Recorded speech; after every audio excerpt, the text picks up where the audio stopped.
Teringat awal tahun 2020, pejabat Indonesia bercandain COVID. Ada yang mengatakan corona tidak mungkin masuk ke Indonesia, mereka akan mati karena panasnya cuaca. Ada pejabat yang mengatakan mereka nggak mungkin masuk ke Indonesia karena orang Indonesia kebal, karena makan nasi kucing. Ada pejabat yang mengatakan lagi, masuknya susah, izinnya rumit, jadi mereka tidak mungkin bisa masuk. Sampai terakhir di gedung DPR tertulis, di spanduk, COVID dilarang masuk. Lu kata COVID bisa baca apa? Intinya melecehkan dan menganggap sepele di awal, mengakibatkan apa yang terjadi saat ini, ambiar kesehatan dan ekonomi negara level bawah dan level tengah, kecuali yang dapat anggaran dan oligarki masih menganggap benar kelolaan negaranya. Yo monggo kowe sing jabat sakarep mula. Sekarang varian kedua Delta merajalela, menjadi gelombang kedua mengganas. Mulai disalahkan rakyatnya nggak kuat sama PPKM aja mengeluh, apalagi di lockdown. Nah kok ngene sih sampean bernegaranya, Cak? Kok nuduh rakyat? Bentar, jangan-jangan kalau di lockdown 100% dengan darurat militer plus dikasih cuan selama 14 hari langsung reda COVID-nya ketimbang di PPKM kan, dimana 80% manusia masih pada ngider bingung sih tepatnya. COVID jadi tetap merajalela karena ikut bergerak juga mengikuti cangkangnya. Sudahlah, pokoknya nggak ada lockdown, adanya PSBB, lalu PPKM, lalu nanti muncul singkatan baru dan apalagi strateginya, ya terserah. Lalu sibuk vaksin sana sini, tahu-tahu ada strain mutasi baru, Lambda, jreng, kaget lagi. Dimana Lambda ini katanya anti vaksin, kebal vaksin. Apa sih sebenarnya yang terjadi? Vaksin sama virus kok pinter-pinteran begini, sakti-saktian, punya jurus di atas jurus. Karena bernegaranya punya gaya sendiri, nggak mau dengar ilmu selain ilmu orang di sekitar istana, maka ya nggak apa-apa kita nggak dianggap. Walaupun kita selalu memberi solusi melalui sosmed, kita ingatkan versi lain. Pernah kita berikan solusi pakai gelang hijau, fokus di daerah hijau, dan pakai darurat militer, nggak digubris. Memang sih sudah pasti ide kita dilepeh. Yowis, rapopo. Kalau buat simulasi alternatif lain ada nggak? Pemerintah buat nggak? Skenario A, B, C, D, dan lain sebagainya. Sungguh loh, ini semua harusnya banyak alternatif yang kita buat solusi dengan banyak skenario. Ada skenario perang dunia invisible war, skenario pandemi untuk tujuan politik,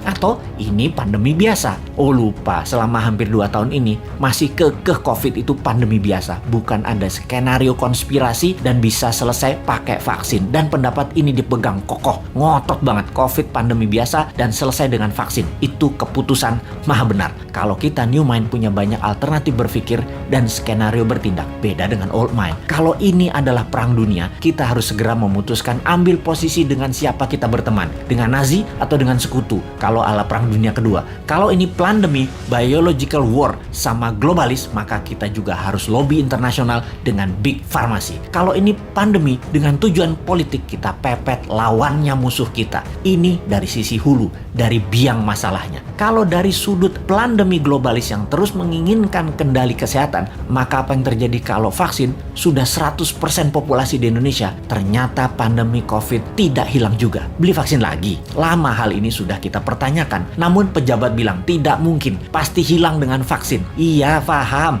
kalau tidak selesai ya nggak dijawab. Lalu yang dia bilang adalah lo ngeyel sih. Oke, kalau new mind bagaimana? Punya skenario lah kalau new mind. Skenario kalau COVID tidak bisa selesai oleh vaksin. Cara berhitungnya sederhana. Kalau terpapar 20.000 per hari, maka sebulan 600.000, setahun 7 jutaan. Saat ini 3,5 jutaan, alias total sampai akhir tahun 2022 bisa mencapai 15 jutaan. Dan ini baru memapar 5-10% populasi. Dimana kalau ternyata vaksin tidak menyelesaikan penyebaran COVID, maka 7 tahun COVID baru hilang dari bumi Nusantara. Karena untuk herd imunitas harus 70% tercapai. New Mind agar tidak bertele-tele solusi kesehatannya, ditambah memfokuskan solusi COVID adalah pakai imunoterapi, imunomodulator, stem cell, dendritic cell, multivitamin booster, dan sejenisnya selain vaksin yang ada. Pakai printing money modalnya supaya stok siap di akhir tahun 2021 ini. Kita tambah skenario, apa yang terjadi kalau setiap 3 bulan varian baru dimunculkan.